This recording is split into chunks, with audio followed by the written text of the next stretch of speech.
Yo, what's up guys, it's Mac and I'm back with another video, and today I have got our week 1 Indigo League of Legends team analysis, and yes I did say week 1, it is not week 2. To do a quick update before we get into this, there was a massive change in the season. We started out with 15 teams and it didn't work out the way that we wanted it to work out. We had 5 teams actually drop out during week 1 or after week 1, and that really sucks. We had some really good coaches in there that ended up dropping out, but we have some great coaches still in the league, and I'm really looking forward to still battling these people and stuff like that. The battle versus Necro Stevo is not going to count due to the ruling that our commissioner made where we were just going to start over completely, which I completely agree with.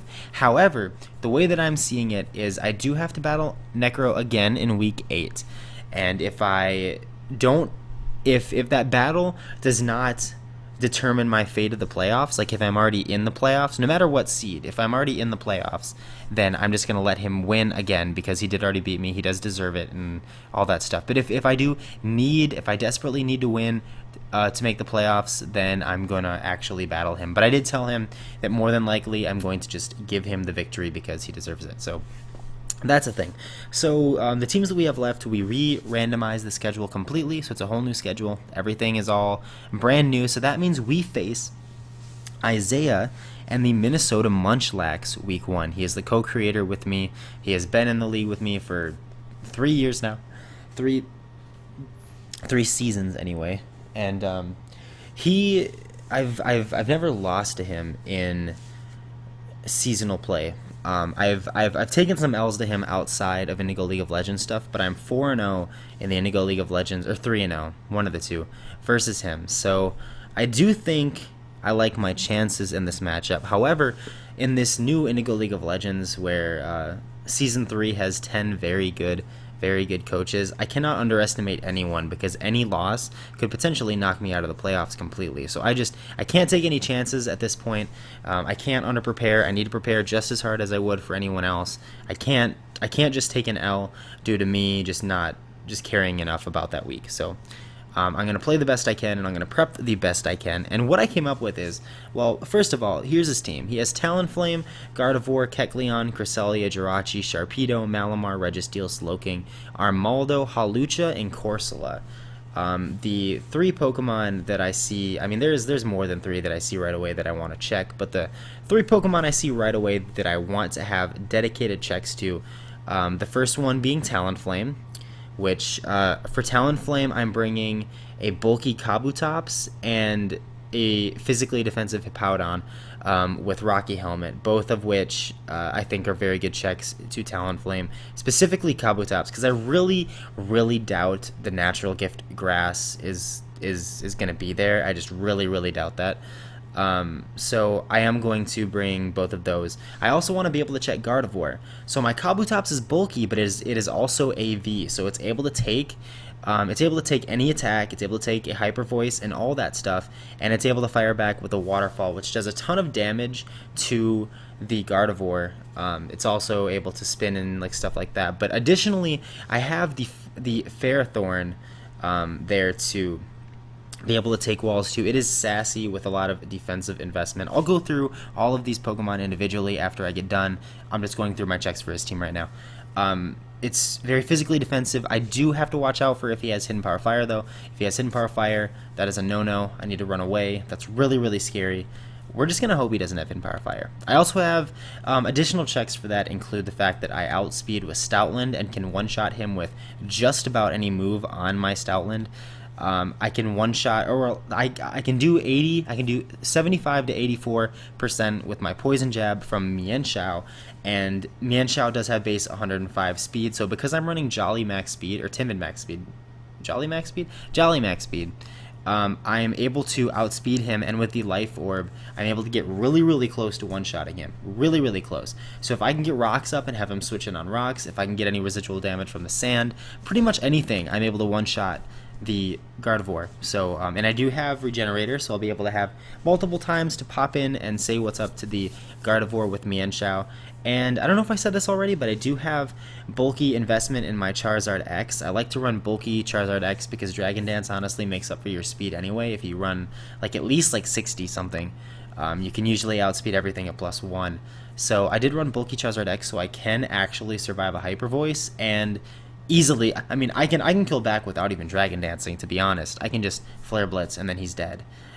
So that's another. I feel like I have a good amount of checks for Gardevoir, and I really feel like he will bring it simply by looking at the fact that Charizard is part Dragon type and stuff like that. I feel like he'll bring it.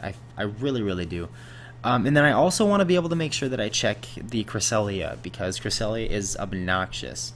So basically, I brought Whirlwind on Hipouton so I can't get stalled forever and a day by that thing. I also brought Crunch on Stoutland. I brought Knockoff on Kabutops. I can also set up on that thing 1v1 with Charizard and be like, what's up, if you want to let me get up 2 Dragon Dances, not only do I kill you, I also kill the rest of your team, GG fam. And then I also have, I'm also able to hit him with a U-turn from the Mienshao.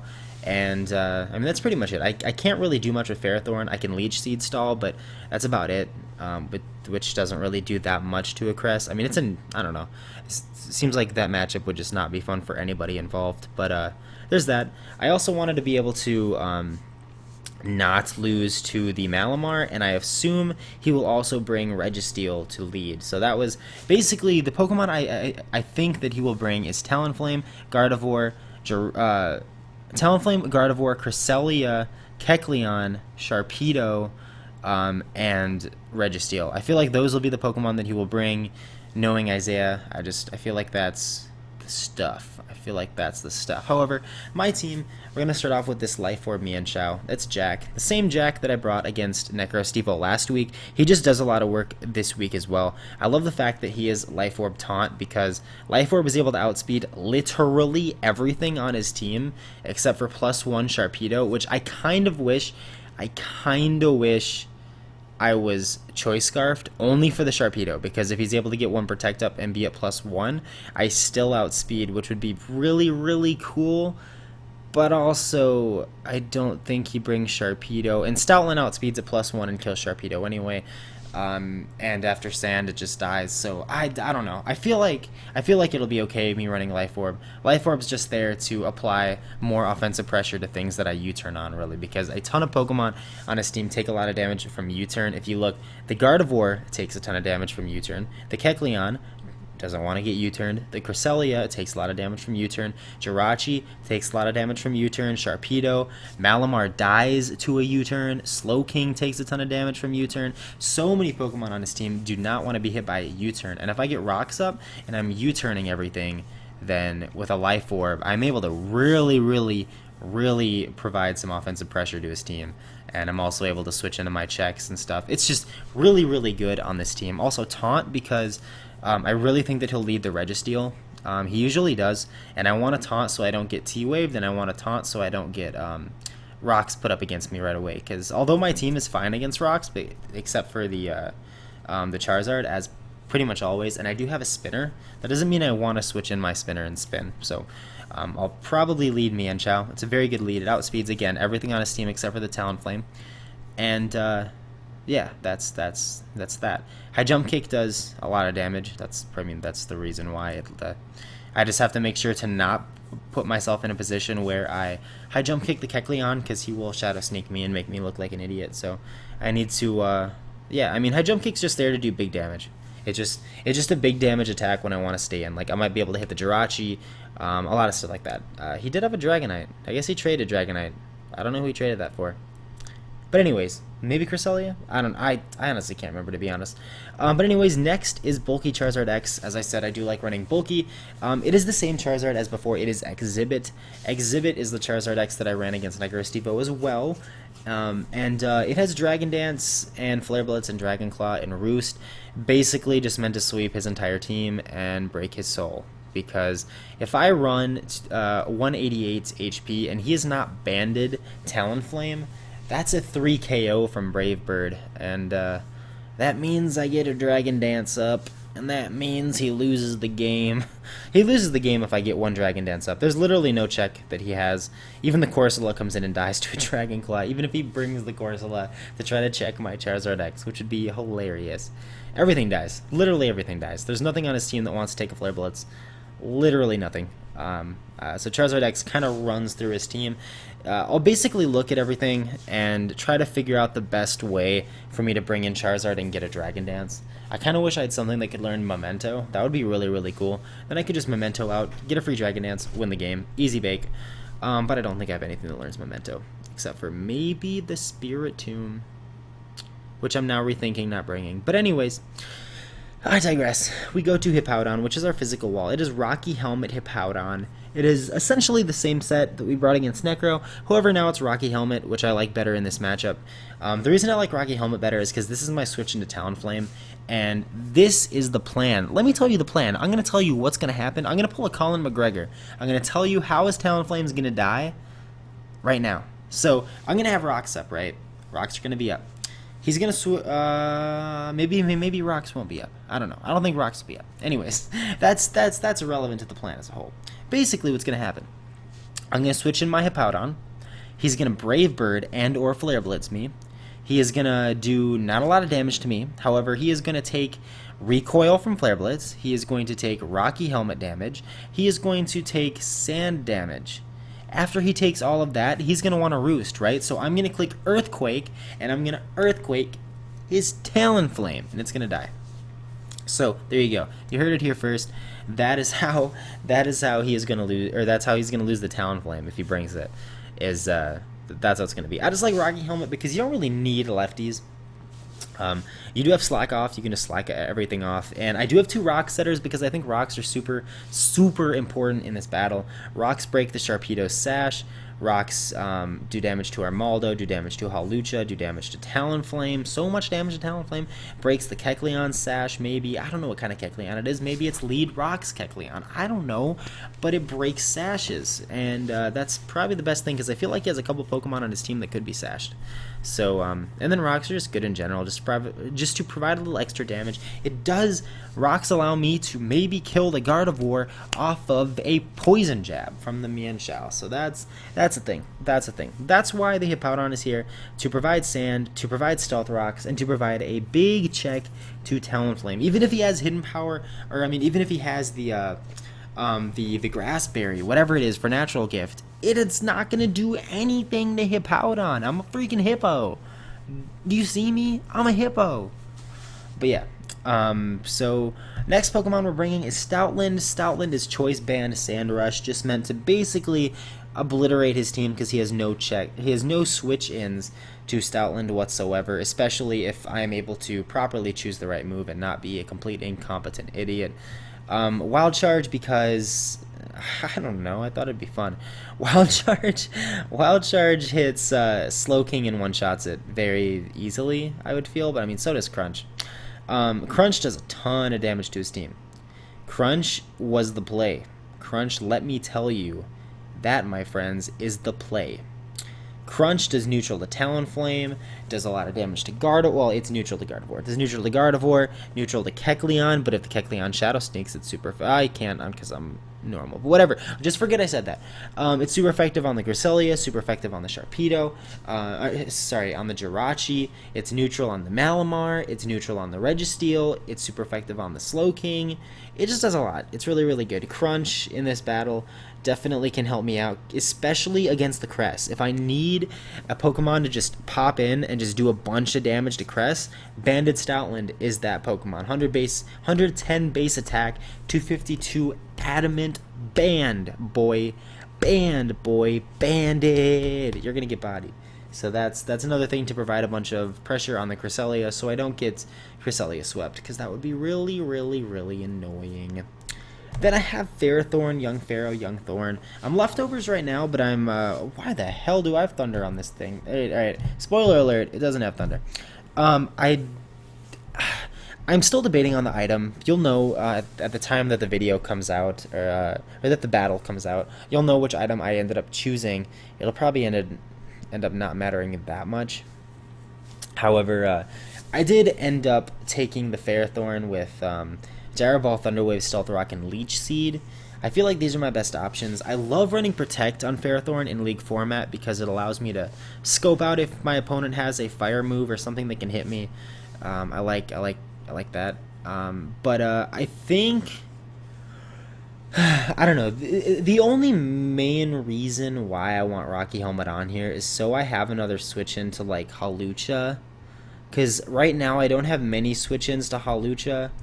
Hawlucha kind of does a lot of damage to my team, but if I bring Rocky Helmet, then I'm Rocky Helmet Iron Barbs, and a Gyro Ball will kill, depending on what he does. If he high jump kicks, then that sucks. But I am Impish max defense on my Hippo, but Hippo has to switch into other stuff. It just depends. He can potentially bring enough, like, physically offensive Pokemon. Like, if he brings, like, Sharpedo, this is also my switch in for Sharpedo. If he brings, like, Sharpedo, if he brings Talonflame, if he brings, like fucking Physical Jirachi, Armaldo, and Hawlucha, that's so much pressure for my Hipouton and my Ferrothorn to take that I don't know if I could do that. That'd be a lot of pressure on the Hippo, on the Kabutops, and on the Ferrothorn. However, I digress. Let's go back to the thing. I'm mainly thinking out loud as I look through these. I have Gyro Ball because Gyro Ball one-shots Gardevoir. Gyro Ball also does a good amount of damage to Sharpedo after it gets all fast and shit. And I can honestly do calcs and see if I'm going to kill the Sharpedo, and if I'm not going to do as much damage as I want to, then I can just T-Wave it and make it slow again. I'm also able to do a lot of damage to Hawlucha with Gyro Ball. T-Wave's very good because it slows down the Talonflame, it slows down the Sharpedo, it slows down a Scarf Jirachi, it slows down the Gardevoir, it slows down, I mean, it can hacks out the Cresselia, potentially, where it won't be able to Moonlight a turn and I can just kill it. It slows down the Hawlucha, I think I already said the Hawlucha, I'm going crazy at this point. Slows down Malamar. Leech Seed's good because he has nothing on his team that is able to take a Leech Seed. Literally nothing on his team wants a Leech Seed, so I can just keep on seeding and keep on being annoying, and that was why with Leftovers I thought it'd be good, because I could Leftovers and Leech Seed and then just get everything back and be all nice, get all my health back and stuff. However, my spread is 252 HP, I am 88 defense, and I am 168 special defense. That 88 defense right there is so I'm able to take at least a hit from a high jump kick from the Hawlucha. I don't want to get one-shotted because I have 0 defense investment by that stupid Hawlucha. If it's banded and I put like 0 in it, I just die. I don't know what kind of Hawlucha he'd bring. He's never ran a Hawlucha before, so I don't even know if he knows like what Hawlucha does. So at this point, I'm just assuming the worst. So that's why I have the 88, and then 166 allows me to survive a Hidden Power Fire from the Gardevoir. So that's basically why I have that, and I am running Relax, so minus speed, up, Spadef, Sassy, sorry. Minus speed, up, Spadef, Sassy. But yeah, so that is Young Pharaoh, Young Thorn. And the last Pokemon that I'm bringing is my boy Tabucops. Tabucops is a legend in these parts. He's a Assault Vest, Swift Swim, in case for whatever reason he wants to bring like Rain Dance or something. I don't even know, dude. But I know like 5 of his Pokemon get Rain Dance, so you never really know. But I am Assault Vest, careful, so I'm able to live a Hyper Voice from the stupid Mega Gardevoir. I'm also able to Rapid Spin to get rocks out. Waterfall provides a good bit of offensive pressure by the fact that I have 116 in attack. I'm also able to live a bunch of stuff with the 136 HP. It allows me to live several different calcs on his team. I completely wall the Talonflame. And with 120 in speed, I'm able to outspeed the thing. I can't think of it right now. But I'm able to outspeed the thing. And then I've got Stone Edge to one-shot the Talonflame if it's at full health. I don't think Waterfall does it, so Stone Edge does it, and Stone Edge does a lot to his team besides the 2 Steel types. It does a good amount to his team. And then I have Knockoff, which is honestly probably the attack I'll be using the most with Tabucops. I'll probably switch in on the Talonflame early with Kabutops. It'll wall him, force him to switch out, and I can just knock off to get rid of whatever item comes in. If he wants to put in the Gardevoir, it does a good amount of damage to Gardevoir, and it allows me to probably be able to kill him with a Waterfall from that point. So that is the team that I'm bringing. I'm really excited to start this season over. I I am sad that week 1 didn't count because it was a great battle. It was a lot of fun. It was one of the most fun battles that I've ever had. I wish we would have gotten 1 pair of hacks, but it is what it is. We have redemption time now. It's time to start off 1-0 for real this time. Week 1 is never... Week 1 will not win you a championship. Week 1 will not lose you a championship, but week 1 still matters, and I can't wait to see you guys there. I will see you guys Monday at our new upload time for our week 1 battle versus the Minnesota Munchlax. Have a nice day, and I will see you guys later. Bye.